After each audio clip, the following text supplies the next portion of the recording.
On this episode of Dave's Cooking Show, we're going to be making a Detroit-style pizza.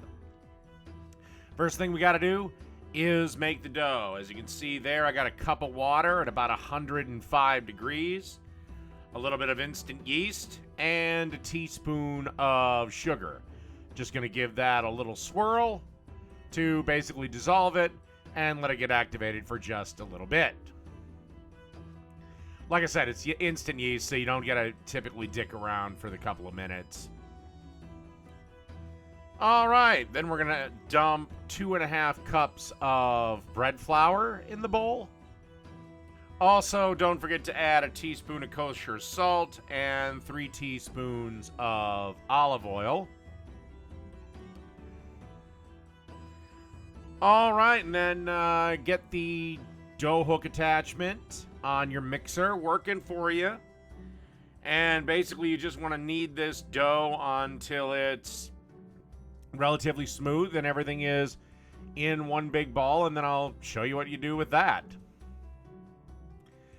This will take roughly about 7 minutes, something like that. Just keep an eye on it. All right, as you can see, our dough ball has come together, and time to knead this a little bit by hand because I want this just a little bit smoother than what it normally is. It needs to be worked just a little bit more.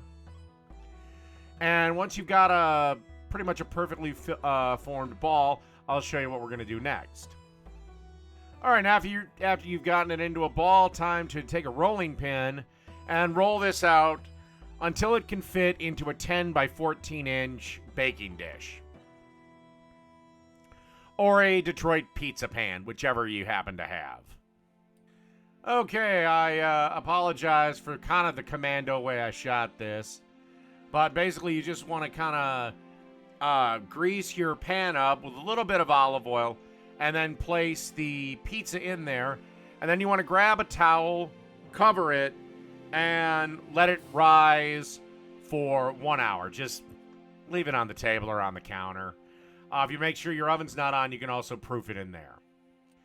Okay, time to make a real simple pizza sauce, which involves 2 tablespoons of olive oil, a clove of garlic, a 28-ounce can of San Marzano tomatoes, 6 ounces of tomato paste, a pinch of sugar, a teaspoon of basil, and a teaspoon of oregano, salt and pepper to taste, and just a few little pieces of red pepper flake just to lighten it up a little bit.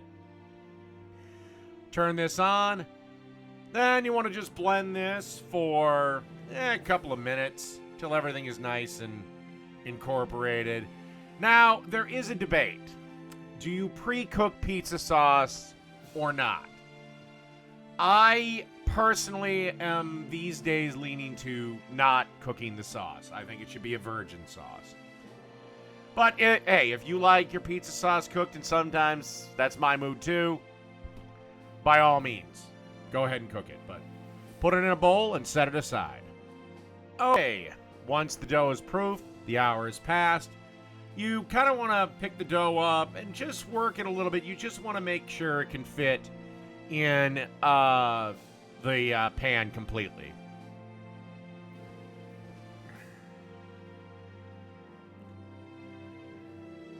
Okie dokie. Lay the sauce in a generous amount. Again, this crust is pretty thick, so you want to kind of go a little bit heavier on the sauce. And plus, I don't know, I just like extra sauce on my pizza, so you just want to spread this around. And then you want to add some Italian sausage. Again, you can do this however you like, but this is just what I decided to do with this. And if this is not traditional Detroit pizza, again, like I said, it's Detroit style. It's what I wanted to do. And really, Detroit's going to complain about this. All right, once you've got your sausage laid out, it's time to lay out our pepperonis in a nice, neat little row. Okay, time to add the shredded whole milk mozzarella. Do not get that part skim crap. Get whole milk mozzarella, the good shit. the good old shit and be generous as hell with it. And at this point, you should be having the oven up to 525 degrees. And you're going to want to cook this for 15 minutes. But keep checking on it after the 10-minute mark. Otherwise, well, you'll see my mistake that I did with mine. It was still delicious, but I wish I'd have pulled it about a minute or two earlier. Again, when you're baking something, really good idea to set a timer. Yeah, it came out a little unfortunate, a little on the burnt side. Like I said, this is what happens when you don't set a timer. You get distracted, and it's in the fucking oven for a minute too long. All right, let's let this cool down, and then let's slice this son of a bitch up. All right, then just grab your pizza cutter and cut this into squares. And that's really it. So, Detroit-style pizza. Done. Oh, by the way, this pizza was absolutely delicious. And don't forget that pizza sauce we made, any leftovers, makes a great dipping sauce.